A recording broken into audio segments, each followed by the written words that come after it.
हरिदेव महादेव भगवान शिव गर्दानी त्रिकालदर्शी कैलाशी अविनाशी भगवान शंकर की पवित्र कथा कर रहे, शिव महापुराण की कथा वर्णन कर रहे, अपने जीवन को श्रेष्ठ जिए।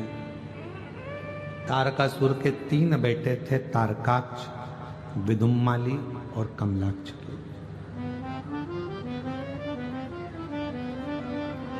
ये तीनों जो बेटे हैं, तारकाक्ष, विदुम्माली और कमलाक्ष की, ये तीनों, इनके पिता स्वयं तारकासुर और इनके पिता तारकासुर ने भी अपने बेटों को उपदेश दिया, बताया, समझाया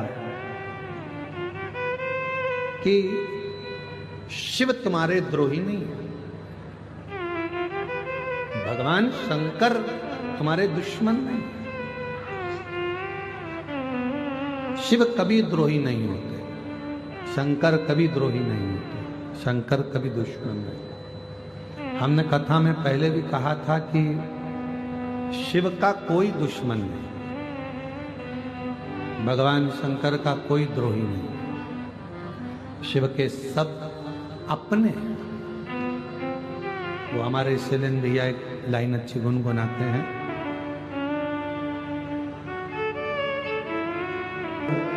शंकर भगवान के पास में सब है, पर शिव के सामने कोई प्रकट नहीं होते। शिव की साक्षी में कोई प्रकट नहीं हो सकता। भगवान चाहे भूत हो, प्रेत हो, पशु हो, पक्षी हो, जानवर हो, जीव हो, जलचर हो, थलचर हो, वायुचर हो, सबको अपना बनाता, कोई दुश्मन नहीं है शिव। शंकर का कोई दुश्मन, इसलिए लोगों के शरीर आदिकादिक में कहीं देवी देवता आवे, अपनी बात दूसरी है, पर शंकर की कथा में कोई देवी देवता नहीं आता शिव की कथा में, क्योंकि शिव शिव है, अड़भंगा है, ओघड़ रानी है शिव। भगवान शिव भूतों के भी देव हैं, और जब स्वयं देवता बैठे हों तो फिर कोई आने का काम ही नहीं है। जब स्वयं शिव विराजमान हो तो वहां क्या आएंगे। शंकर शंकर, मेरे शंकर भगवान का कोई दुश्मन नहीं है, मेरे शिव का सब प्रेम, सब।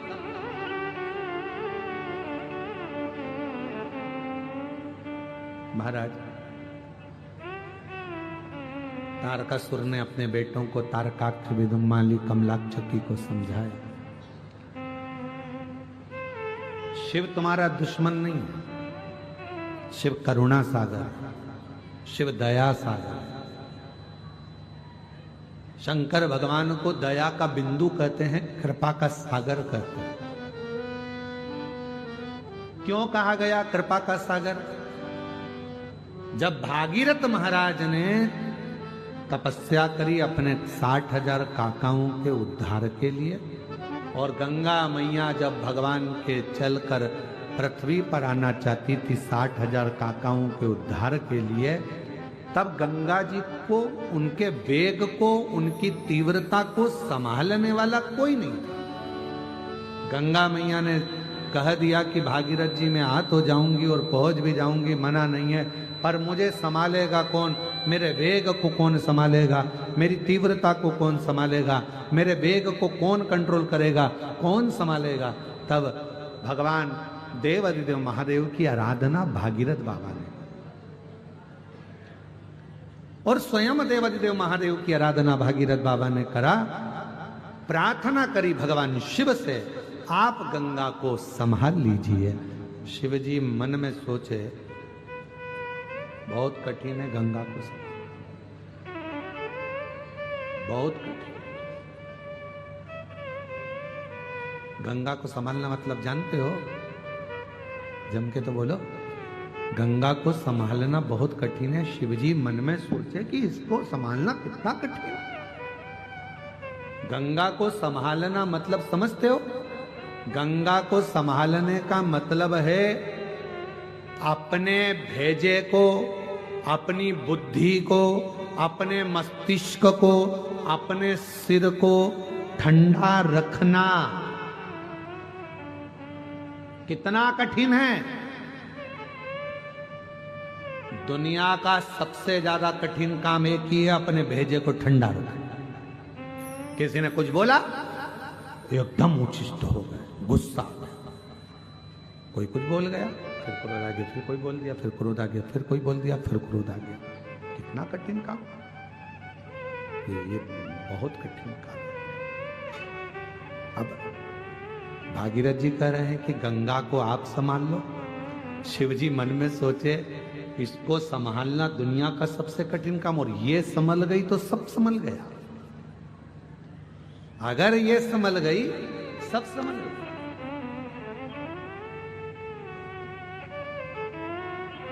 जिसकी दृष्टि में कोई कुछ बोले, आग लगे बस्ती में अपन रहो मस्ती में। कोई ने कुछ बोल दिया और अगर आप के चेहरे पर प्रसन्नता है ना, समझ लेना कि दुनिया के सबसे बड़े साधु और तपस्वी तुम ही हो, जो किसी बात का तुम्हें फर्क ही नहीं पड़ता। जो हो रहा है होन, बोल दिया ना जान, के गया ना जान, गाली दे दी ना जान।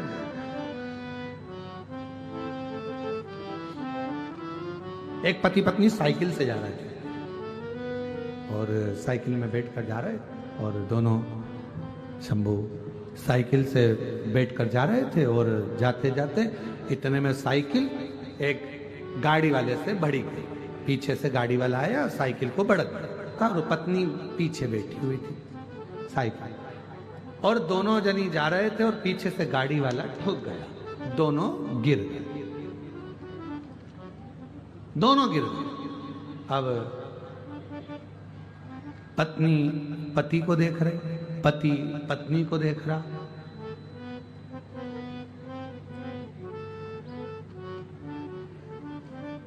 पत्नी को गुस्सा आ गया बहुत तेज।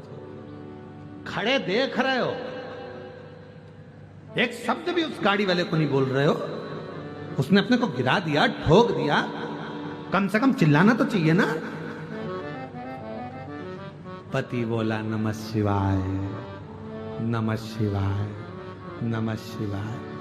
बस पूरी जिंदगी यही करते रहे, नमः शिवाय, नमः शिवाय।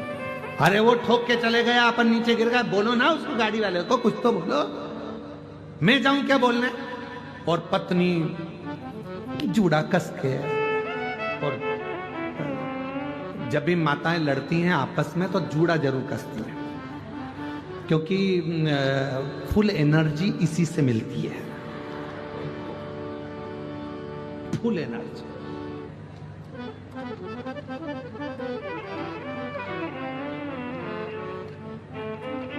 एक लड़के ने अपनी दाढ़ी खूब लंबी बढ़ा रखी, मूछें बढ़ा कर रखी, बाल बढ़ा के रखे, और एक पंडित जी बहुत सारे शास्त्र पढ़ रहे थे, बहुत विद्वत्ता की बातें कर रहे थे। पंडित जी जब नीचे उतर गए तो लड़का गया, नया नवयुवक बच्चा था, पंडित जी के पास जाकर बोला, क्यों महाराज जी एक बात बताओ कि तुम में इतना ज्ञान कहां से आ जाता है जो तुम इतनी बड़ी बड़ी बातें कह देते हो? पंडित जी बोले, देखो ये हमारी जो चोटी है ना, ये एंटीना है, ऊपर से सीधा आता है ज्ञान, हम मुख से बोल देते हैं। तो इतने में लड़का बोला, तुमसे बड़े बाल तो मेरे हैं, तुमसे ज्यादा ज्ञान तो मेरे पास आना चाहिए। पंडित जी बोले, ज्ञान तो आता है, पर तुम्हारा ये अर्थिंग का तार है ना, नीचे चला जाता है, ये सब नीचे टपक बचता ही नहीं। महाराज, पत्नी बोली, मैं उठूं, मैं जाऊं उससे लड़ने? पति बोला, नमः शिवाय, ओम नमः शिवाय, तेरे हाथ जोड़ो, साइकिल पे बैठ जा, अपन दोनों चले घर। मैं बोले बगैर नहीं रहूंगी। पति बोला, नमः शिवाय। क्यों झगड़ा करना बेमतलब का? नहीं ध्यान दिया होगा, ठुका गई साइकिल, काय का बोलना? ये अपने को ठोक के जा रहा है, इसका भी बाप संसार में जन्मा होगा, वो भी इसको ठोक जाएगा। क्यों चिंता करती है? उसके यहाँ देर है, अंधेर नहीं है।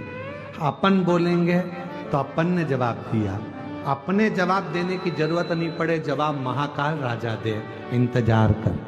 चल आगे चल। दोनों साइकिल से जा रहे तो गाड़ी वाला अपनी गाड़ी निकाल कर तेज भुड़ भुड़ भुड़ भुड़ भुड़ चला। अब ये दोनों धीरा धीरा, साइकिल तो साइकिल के लेवल से चलेगी, धीरे धीरे चल रहे थे। आगे जाके एक मोड़ आया, उत्ते गाड़ी छोड़ आया, और मोड़ जैसे ही आया, आने पे वो गाड़ी खाई में गिर गई।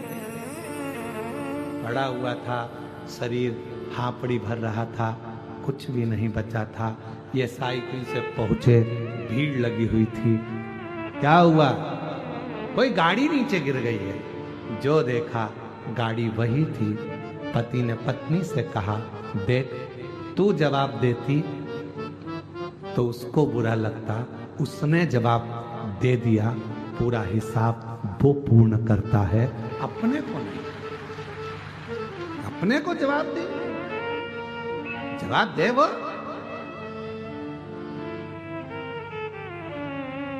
जवाब देने की जवाबदारी उसकी है, अपन क्यों? अपन विद्वत्ता में रहो, शांति।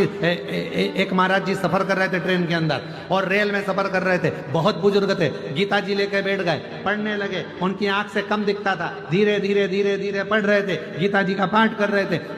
ट्रेन में बैठे हुए थे, 5 लड़के चढ़ गए ट्रेन के अंदर, 6 लड़के 5 लड़के ट्रेन के अंदर, और 5 लड़के ट्रेन के अंदर चढ़े। उन्होंने देखा चेन लटक रही है, खींच दें। लड़कों ने आपस में बात करी। एक बोला, नहीं रे, जुर्माना लग जाएगा, पुलिस वाले पकड़ के ले जाएंगे। उसने कहा, उस पर लिखा है 500 रुपए का जुर्माना। एक काम करते हैं, सब पैसा इकट्ठा करो, एक बार चेन खींच के देखते हैं। सब ने 100 रुपए इकट्ठे करे, एक जनी की जेब में रख लिए और चेन खींची। इतने में दूसरा बोला, भले चेन खींच दियो, अपना कोई पैसा नहीं लगेगा, एक काम करते हैं, चेन लगाएंगे, चेन खींचो। जो चेन खींची, पुलिस वाले आ गए, टीसी आ गया। चेन किसने खींची? किसने खींची? लड़के बोले, ये बुढ़े बाबा ने खींची। बाबा, इस बुढ़ापे में तुम्हें चेन खींचने की क्या जरूरत पड़ गई? क्यों चेन खींची? बाबा बोले, भैया इन लोगों ने मेरे 500 रुपए छुड़ा लिए। 500 रुपए? हाँ, तुम्हें मालूम है किसकी जेब में रखे? ये पीली शर्ट वाले की जेब में ऊपर रखे। पुलिस वालों ने कहा, जरा निकालो। टीसी ने कहा, निकालो। और उनकी जेब में से 500 100 के 5 नोट निकाले, बाबा जी की गीता जी पे धरे। बाबा, आपके 500 रुपए, प्रणाम किया।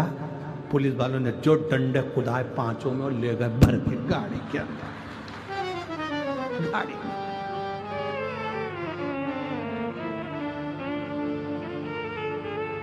ये समझ रहे थे बाबा है, और बाबा बाबा नहीं है। समझ, गीता ज्ञान देती है। विद्वत्ता होना चाहिए, ज्ञान होना चाहिए। जिस गीता का हम अध्ययन कर रहे हैं, जिस पुराणों को हम सुन रहे हैं, उसका ज्ञान हमारे अंदर हो। कोई विद्रोही नहीं, कोई विद्रोही नहीं, कोई द्रोही नहीं। तारकासुर ने कह दिया था अपने बेटों को, बचकर भगवान का कोई द्रोही नहीं। आप एक एक असुर को उठाकर देखिए, एक एक असुर को, एक एक उठाओ, कोई दुश्मन दिखेगा? भस्मासुर, क्या वर था उसको? जिस पे हाथ रखे, बोलो बोलो जम के, वो ही भस्म। कौन? कितना बड़ा शिव का उपासक था भस्मासुर, शिव का परम भक्त था भस्मासुर, परम भक्त। पत्नी के साथ रहता था, धर्म।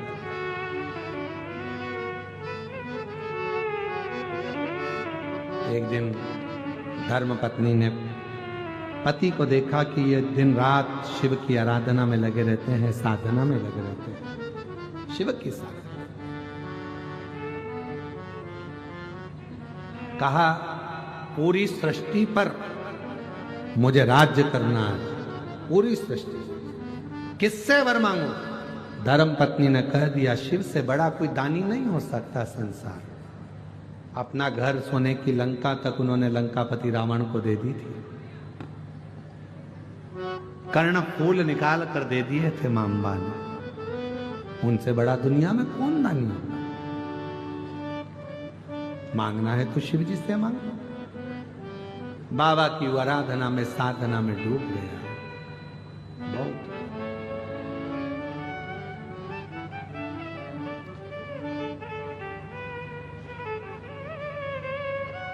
पत्नी ने देखा कि मेरा पति सेवा में लगा है, कोई सा एक नियम जिंदगी में धारण कर लूं जिससे शिव मेरे हो जाए। भस्मासुर ने नियम बनाया, रोज चिता भस्म लाता था, शिव जी को चढ़ाता था। चिता भस्म लाकर शंकर भगवान को चढ़ाता, शिव जी को रोज चढ़ाता, रोज चढ़ाता, रोज चढ़ाता, रोज चढ़ाता। एक बार भस्मासुर पूरी दुनिया में घूम आया अपने क्षेत्र में, पर कोई भस्म नहीं मिली, कोई मुर्दा ही नहीं मिला, मारा ही नहीं। अब भस्म कहां से लाए? चिता भस्म नहीं मिली, भोजन छोड़ दिया। दूसरा दिन हो गया, चिता भस्म नहीं मिली, शिव जी को कैसे चढ़ाए? आज भस्मासुर ने सोच लिया मेरे भोले बाबा को भस्म नहीं चढ़ रही है। पत्नी से कहा, एक काम कर, लकड़ी जमाते हैं। लकड़ी जमाई, पति उस पर बैठ गया। धर्म पत्नी को आग दे दी, इसको जला देना, मैं जल जाऊंगा। भस्म शिव जी को चढ़ा देना, क्योंकि उनको भस्म चढ़ाए बिना काम नहीं चलेगा। भस्म चढ़ा। पत्नी ने कहा, तुम क्यों जलते हो? मुझे जलाओ, मेरी भस्म शिव को चढ़ाओ। खुद की भस्म देने लगा। आग लगने ही वाली थी। शिव जी प्रसन्न। मांग, क्या चाहिए? बाबा, बस एक इच्छा है, आप पर रोज भस्म चढ़ाऊं, प्रतिदिन